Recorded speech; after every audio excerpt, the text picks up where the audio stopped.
Good afternoon, and welcome back to First Presbyterian Church of Atlanta to our Bach's Lunch series. I'm so delighted to have you all here. This is actually the third year we are presenting this series. It has been an incredible success, and I'm so lucky, so happy to have you all here, either in the room or online. My name is Jens Korndorfer. I'm the Director of Worship and the Arts and organist here at First Presbyterian Church. And I'm so fortunate to present the series together with my wonderful colleague, pianist Will Ransom, who's the Artistic Director of Emery's Chamber Music Society. I say we, but in reality, the credit for this series really all goes to Will. He's the one who curates all these wonderful, imaginative programs. He secures the musicians, and I'm just the one who gets, the lucky guy who gets to sit here and enjoy these wonderful concerts. So thank you so much to Will for doing such a tremendous job coming up with this series. Speaking about,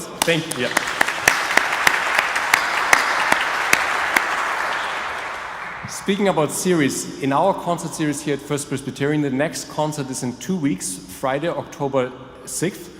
And it's an anniversary concert celebrating the 200th anniversary of César Franck, one of the great stars of the French romantic scene.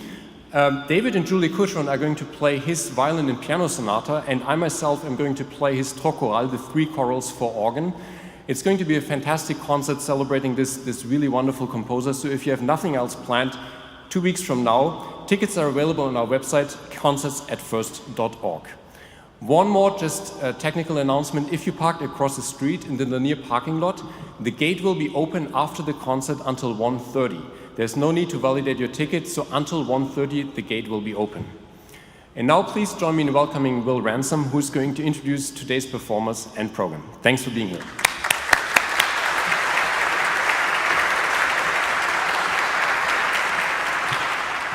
Thank you, Jens, and I add my welcome to you all on this gorgeous, feels like the first day of fall. And this is the 30th anniversary of the Emery Chamber Music Society of Atlanta. Hard to imagine that we've been going for 30 years. And this series, which is now about, 3 years old, is one of my favorite new initiatives that we're doing. So I'm so grateful to Jens and the church for partnering with us for this exciting series of Bach's Lunch. The Chamber Music Society's next program is a week from Sunday, and it's one of the my most anticipated programs in many years, actually. We're doing a lot of special programs all around the city in celebration of our 20th anniversary, special programs designed for special places like the Museum of Contemporary Art, or the High Museum, or the Bremen Jewish Museum. And a week from Sunday, we'll be presenting Schubert's Trout at the Georgia Aquarium, program I've wanted to do for a long time. We'll be set up in the atrium there, if you've ever been to the aquarium.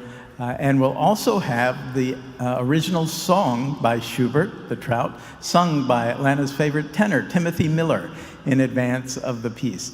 It's going to be great fun. You can come enjoy the concert and then enjoy the aquarium as well. It's free, but with aquarium entrance and admission. So we hope we'll see you there a week from Sunday at 4 p.m. at the Georgia Aquarium. We've got a great program for you today of musical fireworks. I'm a sucker for virtuosity in any of its forms, and certainly in musical forms. And we have some amazing music and players for you today to show off. We're starting with a wonderful duo by Franz Doppler. And I first heard this name Doppler when I was a kid at summer music camp, and you'd get a new piece of chamber music every week on Sunday night, and then you'd learn it and play it on Thursday with a group. And I got a piece for flute and I think horn and piano by Doppler, so I knew the name, but otherwise I'd never heard of anything. And when I asked Jim Zellers if he had a great virtuosic duo, he immediately came up with this piece. And it's been so much fun getting to know it and learning a little bit more about Doppler, who was born in what is now Ukraine, and then moved to Hungary and did a lot of work there in Hungary, including working with Franz Liszt. And he orchestrated many of Liszt's Hungarian rhapsodies that we still hear today in those orchestral arrangements. But the most fascinating thing to me about Doppler is that his brother was also a flutist and composer and musician, and they played lots of duos together.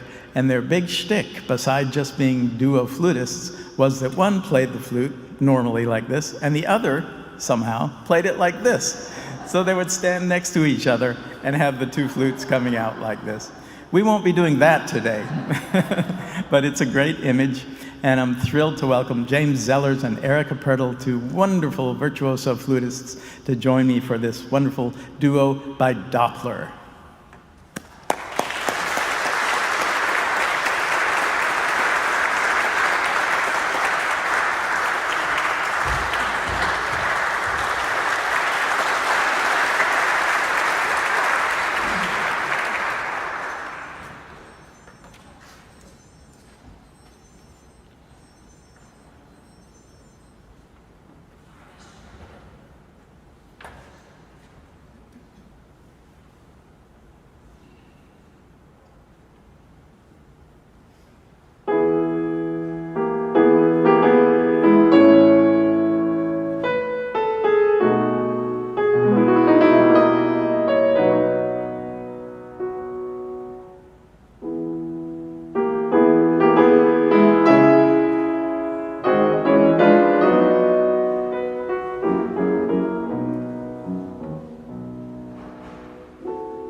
Isn't that fun stuff?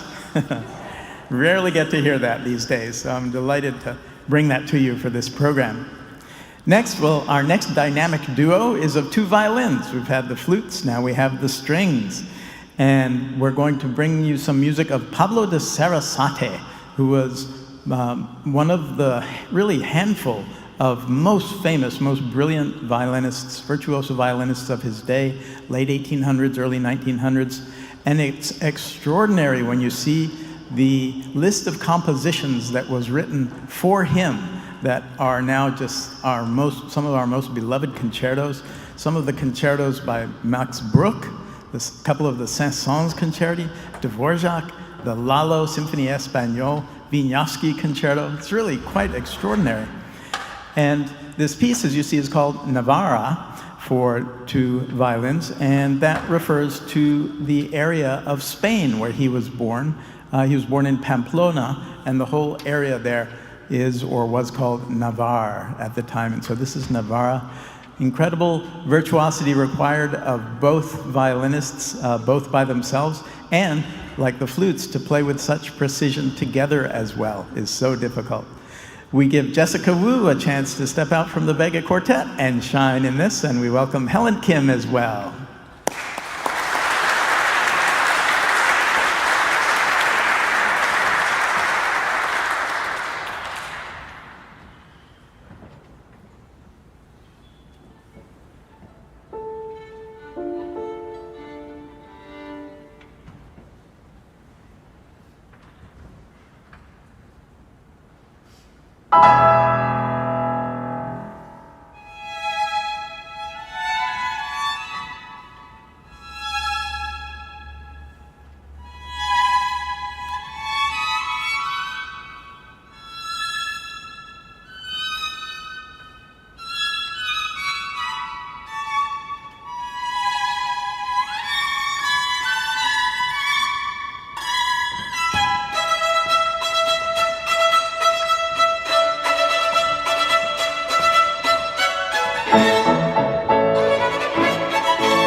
Those are fireworks, huh? Hear effects like the pizzicato and the left-hand pizzicato, all those harmonics. I just love it. So much fun. We're going to close the program today with a little bit more serious piece, although it's still very much fireworks for sure, but it's not so much the virtuoso showpiece. This is, one would say, a serious piece of music, but you're going to have fun anyway. As you see, it's the duo by Zoltán Kodály, the great Hungarian composer.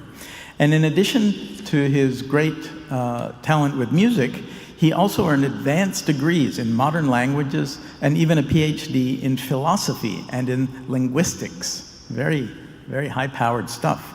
He studied in Paris, as so many of the great composers did of that day. Again, late 1800s, early 1900s. Paris was sort of the center of the cultural world, and was very influenced by Debussy, who was, of course, also influenced by Indonesian music and American jazz. The world at that time was going through a period that was very nationalistic. It's actually a little bit like today, it seems like. And the artists of the day were trying to focus on the nationality of where they were from in their music and in their art as well in some way. And Kodály and Bartók's pioneering work in the study and collection of the ethnic music across Central Europe, of the folk songs, etc., involved visiting remote villages and often, almost always going with his friend Béla Bartók, and even using early recording devices to record some of these early folk songs. And he's often paired with Bartók. Bartók and Kodály sort of go together, and I've always found it interesting that throughout history there have been pairs of great composer, Bach and Handel, Mozart and Haydn, Beethoven and Schubert. Then there were a bunch of romantics all clumped together, Liszt and Schumann and Chopin, Mendelssohn, etc. But Debussy and Ravel as well. Music that sounds so similar from the same country at the very same time. And Bartók and Kodály are similar that way too. But the manner in which Kodály was able to synthesize all those influences upon him at the same time, combined really with his just pure virtuosic skill and craft of composition, makes his voice really unique in music history, very different from Bartók, although it has the same folk-like flavor often. And I find the music hugely attractive and interesting. And he wrote this duo in 1914, just at the start of World War I, and you'll hear how he fuses classical forms with the folk melodies and rhythms and harmonies as well. And listen specifically to how the two players seem to almost be speaking to each other. They're really communicating. And I wonder if this has something to do with his interest and background in linguistics and language as well. It's like an ongoing conversation between the two instruments, and sometimes not necessarily the most friendly conversation. It's one of the great masterpieces for violin and cello. There's not a lot written for this, certainly not a lot of major repertoire, and we're thrilled to have Helen Kim and Atlanta's favorite cellist, Sheree Kruger, joining us for Kodály's duo.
the truly dynamic duo of Helen Kim and Sheree Kruger playing Kodai's brilliant duo. Thank you so much. Thank you all for coming today as well, and we hope we'll see you a week from Sunday for Schubert's Trout at the Georgia Aquarium at 4 p.m. Until then, be well.